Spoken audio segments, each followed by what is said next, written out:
Halo teman-teman, Assalamualaikum warahmatullahi wabarakatuh. Perkenalkan saya Hilma Nur Andiana. Di sini saya akan membawakan materi mengenai kepala sekolah sebagai supervisor untuk mata kuliah Administrasi Pendidikan dan Supervisi. Salah satu upaya meningkatkan mutu pendidikan adalah melakukan pemberdayaan kepala sekolah. Hal ini karena kepala sekolah merupakan motor penggerak bagi sumber daya sekolah, terutama guru-guru dan karyawan sekolah. Begitu besarnya peranan kepala sekolah dalam proses pencapaian tujuan pendidikan, sehingga dapat dikatakan bahwa sukses tidaknya kegiatan sekolah sebagian besar ditentukan oleh kualitas kepala sekolah itu sendiri. Segenap sumber daya harus didaya gunakan sedemikian rupa. Selanjutnya, peran kepala sekolah sebagai supervisor. Kepala sekolah merupakan pemimpin pendidikan yang sangat penting, karena kepala sekolah berhubungan langsung dengan pelaksanaan program pendidikan di sekolah. Ketercapaian tujuan pendidikan sangat bergantung pada kecakapan dan kebijaksanaan kepala sekolah sebagai salah satu pemimpin pendidikan. Hal ini karena kepala sekolah merupakan seorang pejabat yang profesional dalam organisasi sekolah yang bertugas mengatur semua sumber organisasi dan bekerja sama dengan guru-guru dalam mendidik siswa untuk tercapainya tujuan pendidikan. Kegiatan lembaga pendidikan sekolah di samping diatur oleh pemerintah, sesungguhnya sebagian besar ditentukan oleh aktivitas kepala sekolahnya. Menurut Pidarta pada tahun 1990, kepala sekolah merupakan kunci kesuksesan sekolah dalam mengadakan perubahan, sehingga kegiatan meningkatkan dan memperbaiki program dan proses pembelajaran di sekolah sebagian besar terletak pada diri kepala sekolah itu sendiri.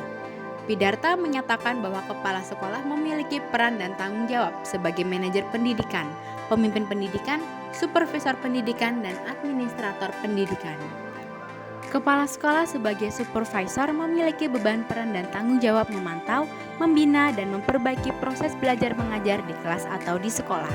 Tanggung jawab ini dikenal sebagai tanggung jawab supervisi. Sebagai unsur pimpinan dalam sistem organisasi persekolahan, kepala sekolah berhadapan langsung dan guru sebagai unsur pelaksana proses belajar mengajar. Dari konsep supervisi sebagai proses, membantu guru guna memperbaiki dan meningkatkan pembelajaran dan kurikulum. Terkandung makna bahwa kepala sekolah adalah supervisor yang membantu guru secara individual atau kelompok untuk memperbaiki pengajaran dan kurikulum. Dan masih ditambah satu bidang supervisor, yaitu aspek pengembangan guru. Sedangkan menurut Megli dan Evans, lebih menekankan kepada aspek bantuan itu pada pengajaran guru dan pembelajaran murid di samping perbaikan kurikulum. Sejumlah prinsip umum yang harus menjadi landasan kepala sekolah dalam melakukan supervisi, yaitu yang pertama, hubungan antara kepala sekolah sebagai supervisor dan guru adalah hubungan kolegial yang sederajat dan bersifat interaktif daripada direktif, sebagai hubungan antara tenaga profesional berpengalaman dengan tenaga profesional yang kurang berpengalaman, sehingga terjalin suatu dialog profesional interaktif dalam suatu suasana yang intim dan terbuka, yang bukan hanya pengarahan atau instruksi dari supervisor saja. Yang kedua, pertemuan diskusi antara kepala sekolah dan supervisor dan guru adalah demokratis, baik pada perencanaan latihan maupun pada pengkajian balikan dan tidak lanjut. Suasana demokratis itu dapat terwujud jika kedua pihak dengan bebas mengemukakan pendapat dan tidak mendominasi pembicaraan, sehingga memiliki sifat keterbukaan untuk mengkaji semua pendapat yang dikemukakan di dalam pertemuan tersebut, dan pada akhirnya keputusan ditetapkan atas persetujuan bersama. 3. Sasaran supervisi terpusat pada kebutuhan dan aspirasi guru, serta tetap berada di dalam ruang lingkup tingkah laku guru mengajar secara aktual. Dengan prinsip ini, guru didorong untuk menganalisis kebutuhan dan aspirasinya di dalam usaha mengembangkan dirinya. Pengkajian balikan dilakukan berdasarkan data observasi yang cermat dan didasarkan atas kontrak, serta dilaksanakan dengan segera. Dari hasil analisis balikan itulah ditetapkan rencana selanjutnya. Yang kelima, mengutamakan praksara dan tanggung jawab guru, baik pada tahap perencanaan, pengkajian balikan, bahkan pengambilan keputusan dan tindak lanjut. Dengan mengalihkan sedini mungkin praksara dan tanggung jawab itu ke tangan guru, diharapkan pada gilirannya kelak guru tetap mengambil praksara untuk mengembangkan dirinya.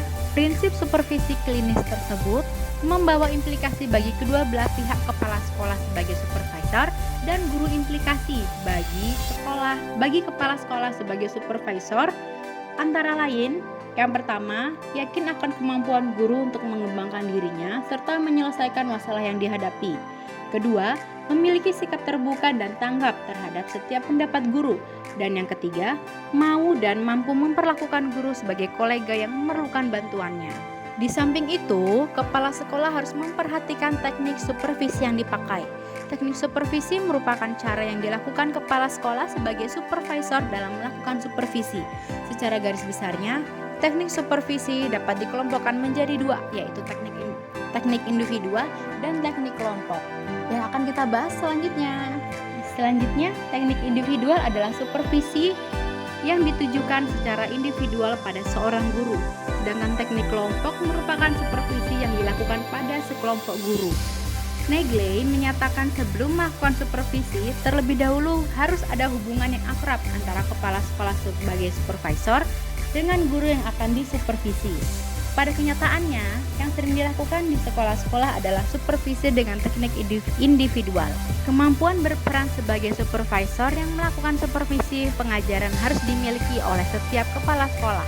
Hal ini perlu diprioritaskan, mengingat dengan adanya supervisi pengajaran, guru dapat merasakan kehadiran kepala sekolah sebagai supervisor yang merupakan mitra yang dapat membantu meningkatkan kemampuan profesionalnya. Baiklah, sekarang waktunya penutupan. Halo semua, nama saya Hilma Nur Andiana. Saya biasa dipanggil Hilma. Saya berusia 19 tahun dan saya berdomisili di Kota Bontang, Kalimantan Timur. Saat ini saya sedang menempuh pendidikan S1 di Perguruan Tinggi Keagamaan Islam Negeri UIN Sultan Haji Muhammad Idris Samarinda, Fakultas Tarbiyah dan Keguruan, jurusan Madrasah, Program Studi Pendidikan Guru Madrasah Ibtidaiyah semester 4.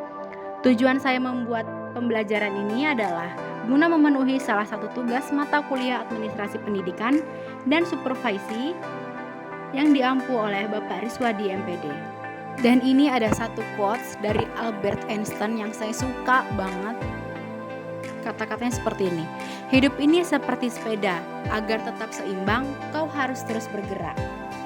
Terima kasih, sampai jumpa lagi. Apabila saya ada kurang dan salahnya, saya mohon maaf. Wassalamualaikum warahmatullahi wabarakatuh.